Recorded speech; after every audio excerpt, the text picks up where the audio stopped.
বাংলাদেশের ভিতরে যারা বাংলাদেশের বিরুদ্ধে ষড়যন্ত্র করছেন উঠে ফিরেন। আমাদের তরুণদের রক্ত দিয়ে আপনারা যদি মনে করেন আপনারা ক্ষমতায় আরোহণ করবেন তাহলে সেই স্বপ্ন বৃথা যাবে। রাজনৈতিক দলগুলোকে বলতে চাই, রাজনৈতিক দলগুলো নির্বাচন চেয়েছে, এই সরকারের মেয়াদ এতটুকুতে কমিয়ে এনেছিল। আমরা অনেক কিছু, অনেক প্রতিবাদ প্রতিরোধের মধ্যে অনেক কিছু আমরা সামনে নিয়ে আসতে পারিনি, কিন্তু আমাদের বক্তব্য খুবই ক্লিয়ার যে নির্বাচন যেহেতু হবে, গণতান্ত্রিক দলগুলোর উচিত হচ্ছে যে কোনো মূল্যে,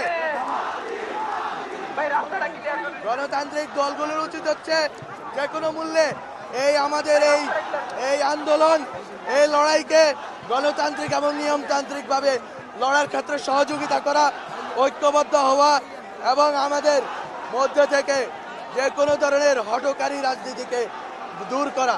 আমরা চাই না অন্য কোনো কিছু লক্ষ্যবস্তু হোক, আমরা চাই লক্ষ্যবস্তু হবে একটাই, আওয়ামী লীগ এবং তাদের দোসররা।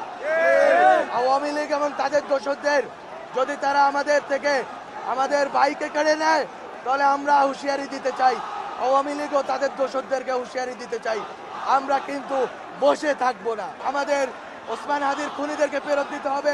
ততক্ষণ পর্যন্ত রাজনৈতিক দলগুলো, সামাজিক শক্তিগুলো, জুলাইয়ের পক্ষে সকল শক্তি আজ আর ভেদাভেদের সুযোগ নেই। অনেক ভেদাভেদ হয়েছে, আজ ভেদাভেদের সুযোগ নাই। সকল ভেদাভেদ ভুলে সকল দলমত নির্বিশেষে সবাইকে আমাদের ওসমান হাদির এই শ্রদ্ধার জন্য, ওসমান হাদির স্মৃতি রক্ষার্থে সবাইকে ঐক্যবদ্ধ হয়ে আমাদেরকে এই লড়াইয়ে জিততেই হবে। এই লড়াই জিতে আমরা নির্বাচনে যাব, নির্বাচনের মাধ্যমে এদেশে গণতান্ত্রিক রূপান্তর এবং সংস্কার হবে।